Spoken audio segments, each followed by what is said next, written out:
All right, so about a week ago, I asked a lot of traders on Twitter what their biggest struggle was with day trading.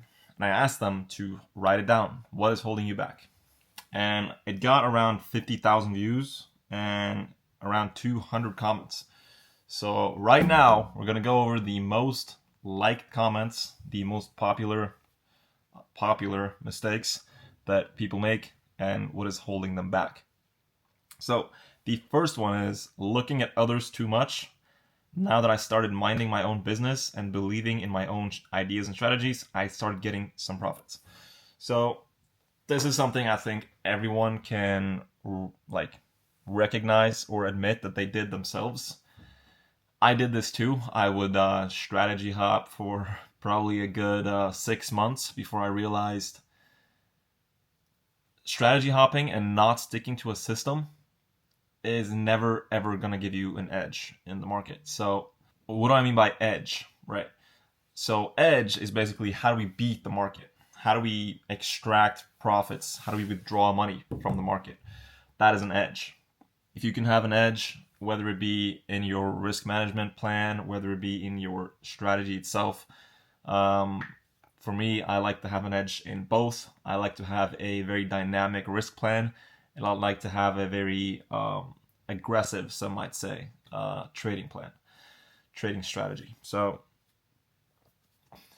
I would look at others in the way that they would post their profits, they would post their trades, and I'll be like, "Oh, that looks good. That looks better than what I'm currently doing. So I'm gonna do that." Big mistake.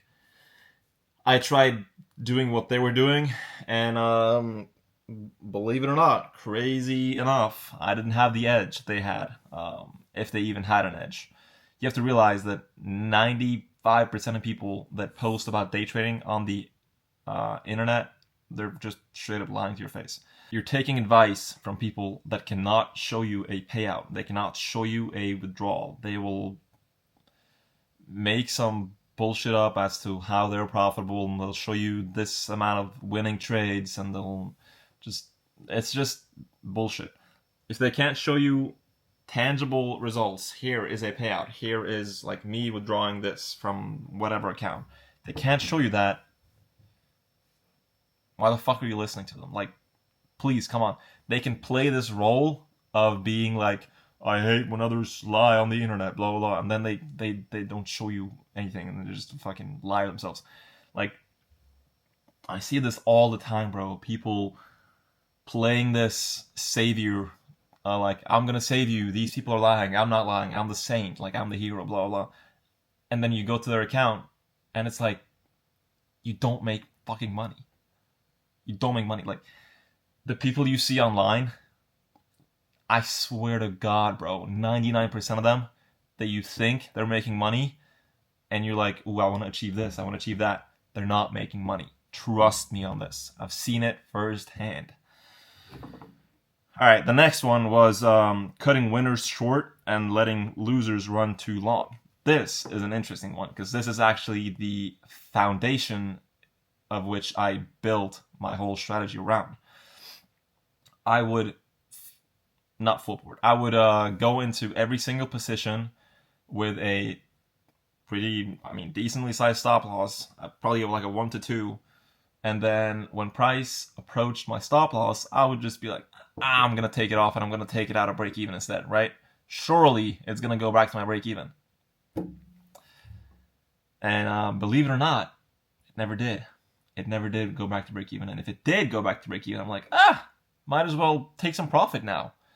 And what does it do? It ticks my break even, and then it fucking destroys me. That happened more times than I can count. I genuinely believe I cannot count to a number that high. It was consistent. So, like, if the market can, like, fuck you over consistently like that, that's going to force you into good habits and force you into good rules. Trust me on this. I'm a very, very good example of this. So what did I do? I looked at myself in the mirror. This is called self-awareness.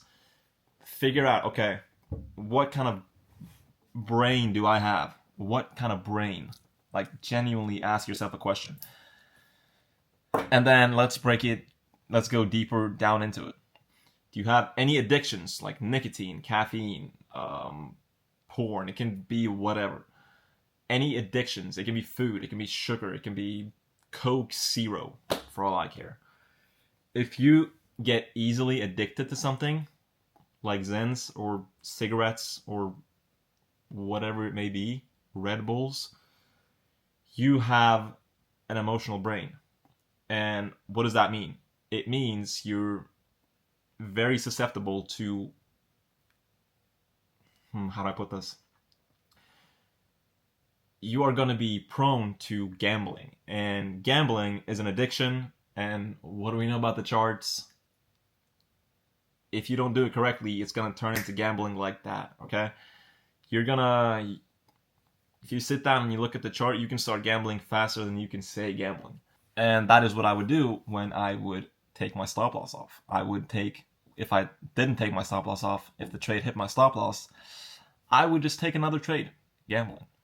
I would just take another trade after that, gambling again. If I take a win, that win is a little bit too small. I would like that win to be a little bit bigger. I take a new trade that is not really an A+ setup, and I start gambling. That everything that does not go under your system, your rules, is gambling. You're not going to find an edge in the market gambling. You're going to find, I can't say that word because it's probably going to get taken down, but it's not pretty, bro. It's not pretty. Trust me. So, cutting your winners early and letting your losers run is something that I can recognize in myself. I used to do that. Why? I was greedy. I was impatient. I did not want to take that loss on that day. I wanted that loss to come some other day, just not today. Today I wanted to win, okay? This week I needed to win. This month I needed to win. And when you go in with the mentality of I need to have this and this result today, this week, this month, 95% of the time, you're not gonna get that result you're looking for. When you go into the charts every day with the mentality of I'm gonna follow my system today, I'm gonna follow my rules, and then in a month I'm gonna have a result. I don't care what the result is. I'm gonna have a result that is gonna be better 100% of the time, better than if I did not go in with that mentality. It's gonna be better than if I started gambling, right? So back to my question. Do you have any addictions? If yes, you are going to be prone to gambling. Now, what do we do with this information? We avoid gambling at all costs. Treat it like the plague. Just know that it's going to ruin you. Your own brain is against you, and you're going to fuck it up. It might feel like you're not going to fuck it up because you might have one day where gambling works out, and then you're like, oh, this gambling shit is not so bad. Trust me, bro.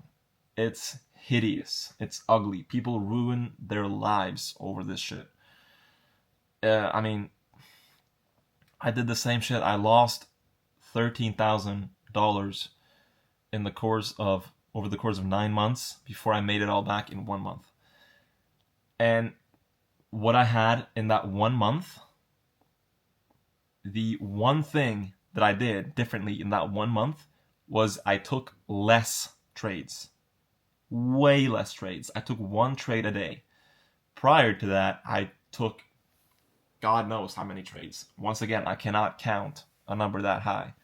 It was insane. I remember my worst day, bro, I blew 15 evaluations in one day. Mind you, these were Apex evaluations, so they were pretty cheap. They were like $20 a pop. But still, that's like $300 in evaluations in one day. 15 evals in one day. And after that, I just sat down, bro, and I stared into the wall, and I was like, what am I doing? This is never gonna work. And it's those times that make you realize this does not work. I cannot keep doing this shit. So what I would do is I realized I was a greedy, impatient person. I do not have an addiction prone brain, so I'm not addicted to anything. I don't zen, I don't use nicotine, I'm not addicted to caffeine. I don't feel different when I take these drugs. And so it's always been easy for me to just not do any of them. They might be good for productivity. I don't know. I feel just as awake without caffeine as I do with caffeine. I feel just as clear and sharp without nicotine. If I take nicotine, I'm gonna fucking throw up. So for me, that's not an issue. As soon as I stopped gambling, I think, bro, gambling was like the biggest addiction for me. That's one of the things that I just really, if there's one thing I was addicted to, it was gambling. None of these other drugs, but gambling is a drug because it's dopamine. You're seeing these P&Ls go crazy, and it's just you're getting dopamine spikes left and right. So what I did was I formed a model with very tight stop losses and very specific entries, and then I would have TPs that they weren't exactly conservative. So my trades, I remember I took a trade that was like 1 to 40 RR, and I posted it on TikTok, and I felt so good. Like, yeah, I hit this 1 to 40 RR. And this is when I first started like noticing the model and all that stuff, like with rejection blocks and everything, with the bottom and top ticks. And I mean, looking back at it now, it's just funny because like it doesn't matter. Like your RR doesn't matter. Your all this bullshit. People like to put these things on a pedestal. It's like if you can be consistent with something, then that is what you should be proud of, not how you bottom and top tick. That turned into a full-on trend at this point. So sorry about that, but the reason that I started top and bottom ticking was because I could not handle the big losses compared to the, like, to me, if you do a 1-to-1, 1-to-2, your losses are too big compared to your winners.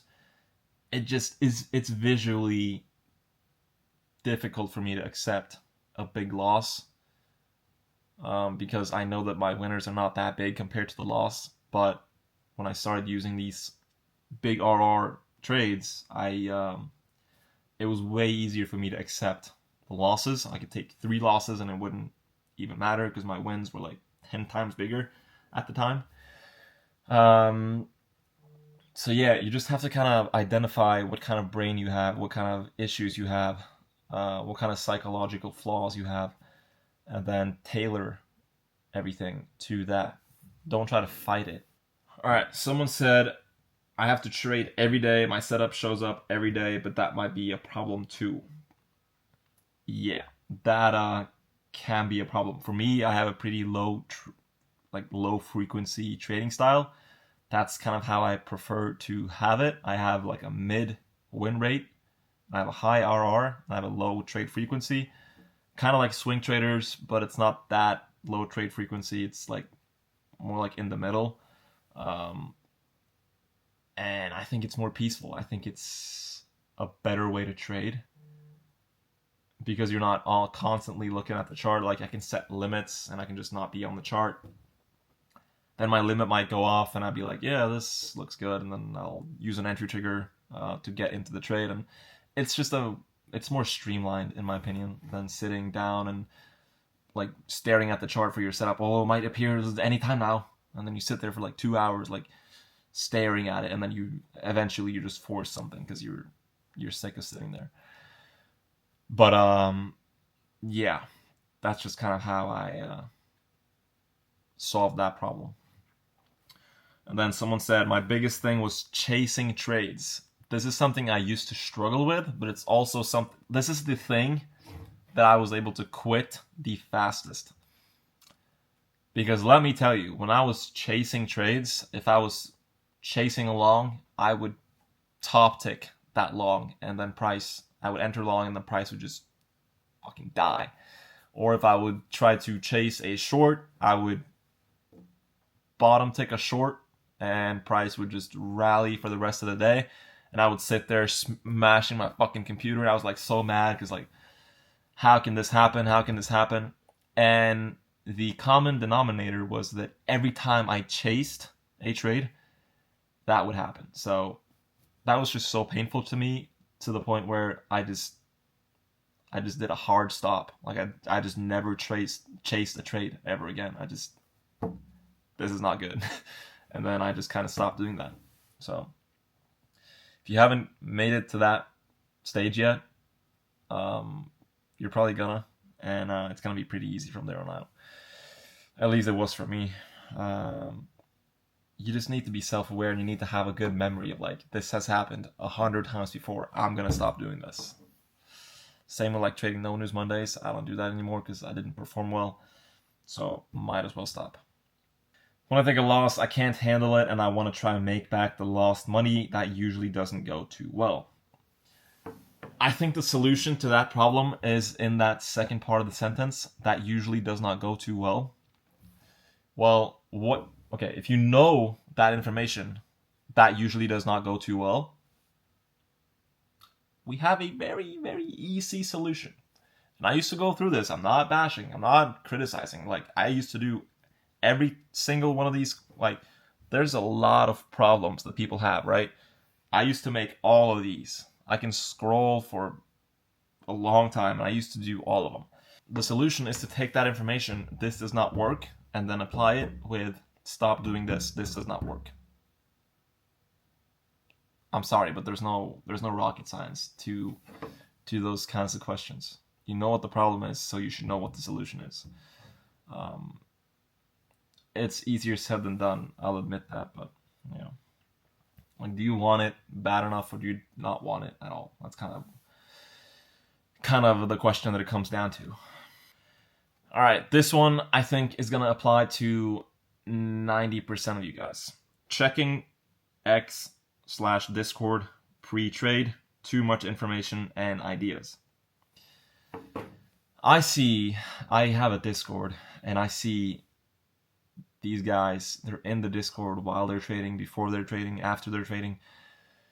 And it is not a healthy input when you're new. Checking X, I mean, I used to do this. I would, before market open, during market hours, like, I would check X to see if ICT tweeted something. And if he tweeted something, I would just immediately enter towards that. Like, it was not healthy. It was not a good way to start trading.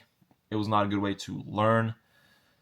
It was a mess. And that doesn't have to be ICT. That can be anyone for you. If that's me, if that's someone else. And it's going to become addicting. Like, you're going to want to see that every day. And if you don't see that, you're going to get, like, insecure about your own analysis because it's not backed up by my analysis. So, not something I'm really a fan of doing. If it's like the way that I'm currently doing it in the Discord, it's like I'll find, like, the levels that I'm looking at, and I'll explain why these are good levels, because I'm teaching these guys how I trade. So I'm trying to give them, like, examples of good things to look for. But other than that, I'm not going to say, enter here, enter this, blah, blah, blah. I very rarely do that. But yeah, I'll see them be in the chat, chatting back and forth, this level, that level, blah, blah, blah. Price should do this right now. It should not do that, etc., etc.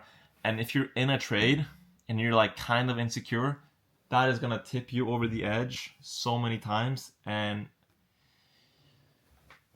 me, like, I'm naturally an insecure, pessimistic person, so I used to be in a trade and someone said, get out of that trade, or price is not going to do this and that, it's not going to do what you want, what you think, blah, blah, blah. I would listen to them because I had no confidence in my own trading. And you're never going to have confidence in your own trading if you keep listening to other people. If you keep reading the Discord chat and believing these guys that you never met before. You don't know if they're even profitable. Probably not. And you take advice from them. Like, no, that is not the way to get profitable. Trust me. So if you want to improve your confidence and your trading as a whole, just go ghost for, like, the 2 hours that you're actively trading. And don't let anyone else influence your bias, your trade ideas, etc., etc.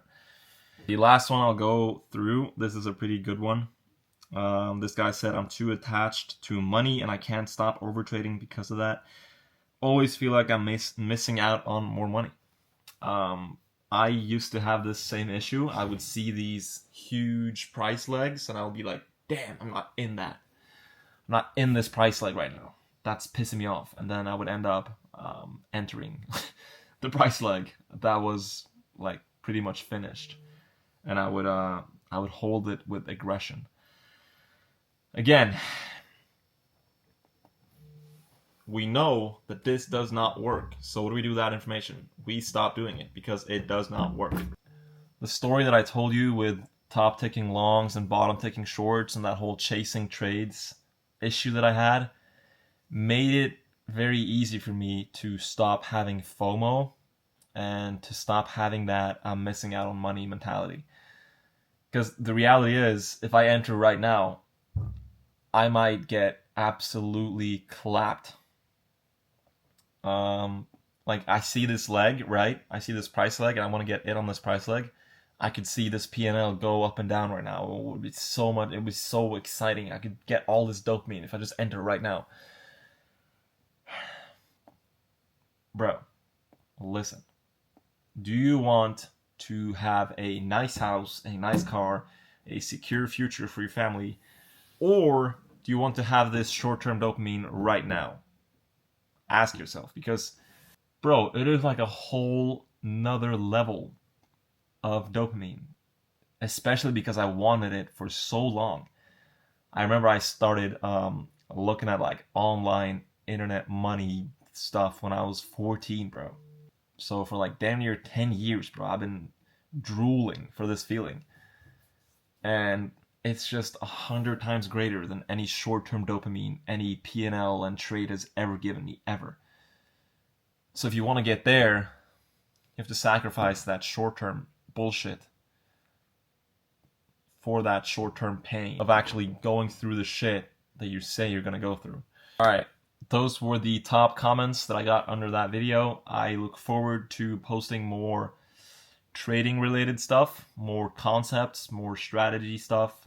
I realize that's probably what the people want, but we have to nail the psychology before we dive into strategies and concepts and systems and all that stuff, because if you don't have the psychology down, you're never gonna even be able to use a profitable system. You're never gonna even see profitability. Like, I can give you the most profitable model and the most profitable risk system, all this stuff. If you can't stick to it for like at least 3 months, you're gonna make $0. You're gonna lose money, no matter how fucking crazy of a model that I give you. You're gonna lose money because it's hard. It's hard as fuck. Like, there's a reason 95% of traders just end up failing. Well, yeah. Bro, 95% of people don't even fucking work out. They go to work and they go home and they eat dinner and they're just dormant, rotting away. They don't even go to the gym. They don't even fucking run. So like, if you can have basic discipline, you already have an edge over 95% of people. Don't think that everyone is like a disciplined patience machine. No, bro. 95% of people don't even go to the fucking gym.